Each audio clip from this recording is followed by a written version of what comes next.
Homélie du Père Gilbert Adam sur l'Évangile selon saint Luc, chapitre 1, versets 57 à 66 et verset 80. Quand fut accompli le temps où Élisabeth devait enfanter, elle mit au monde un fils. Ses voisins et sa famille apprirent que le Seigneur lui avait montré la grandeur de ses miséricordes, et ils se réjouissaient avec elle.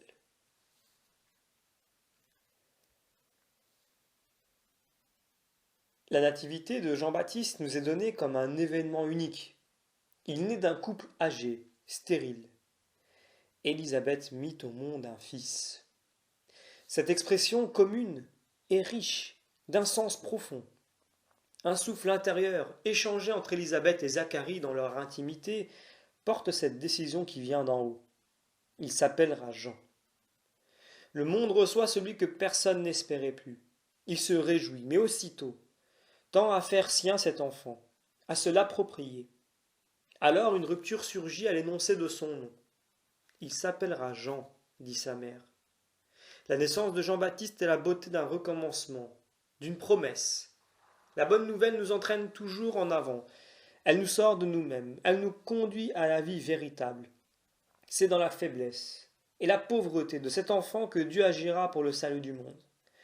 Et il en est ainsi de notre vie. L'Esprit Saint agit dans notre faiblesse. Jean-Baptiste sera cet homme dont la vie, dans l'histoire du salut, marque l'importance de la faiblesse de notre humanité qui va à la rencontre de Dieu. Nous continuons la lecture de l'Évangile. Le 8e jour, ils vinrent pour la circoncision de l'enfant. Ils voulaient l'appeler Zacharie, du nom de son père. Mais sa mère prit la parole et déclara « Non, il s'appellera Jean. » On lui dit « Personne dans ta famille ne porte ce nom-là. » On demandait par signe au père comment il voulait l'appeler. Il se fit donner une tablette sur laquelle il écrivit Jean et son nom, et tout le monde en fut étonné. À l'instant même, sa bouche s'ouvrit, sa langue se délia, il parlait et il bénissait Dieu.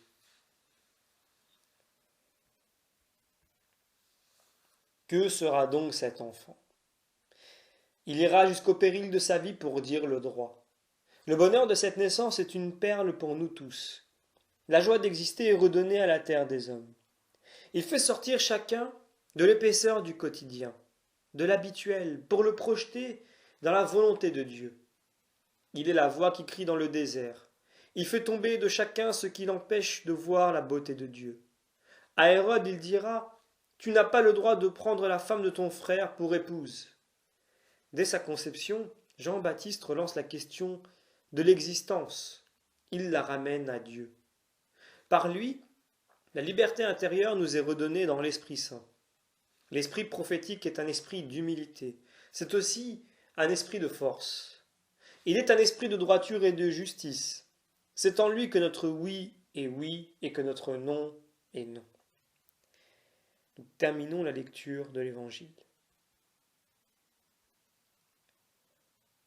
La crainte saisit alors tous les gens du voisinage, et dans toute la région montagneuse de Judée, on racontait tous ces événements. Tous ceux qui les apprenaient les conservaient dans leur cœur et disaient « Que sera donc cet enfant ?» En effet, la main du Seigneur était avec lui. L'enfant grandissait et son esprit se fortifiait.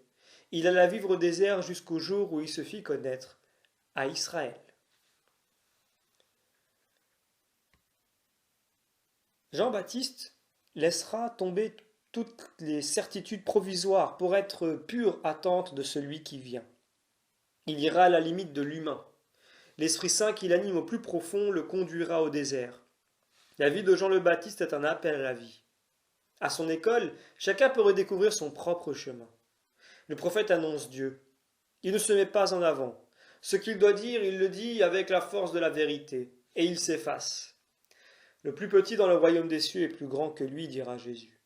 Et toi, petit enfant, on t'appellera prophète du Très-Haut, car tu marcheras devant le Seigneur pour lui préparer le chemin, pour révéler à son peuple qu'il est sauvé, que ses péchés sont pardonnés. Les pauvres annoncent Jésus, le Sauveur du monde, sans le savoir. Nous demandons la grâce de demeurer en Dieu et de témoigner de Jésus par notre vie.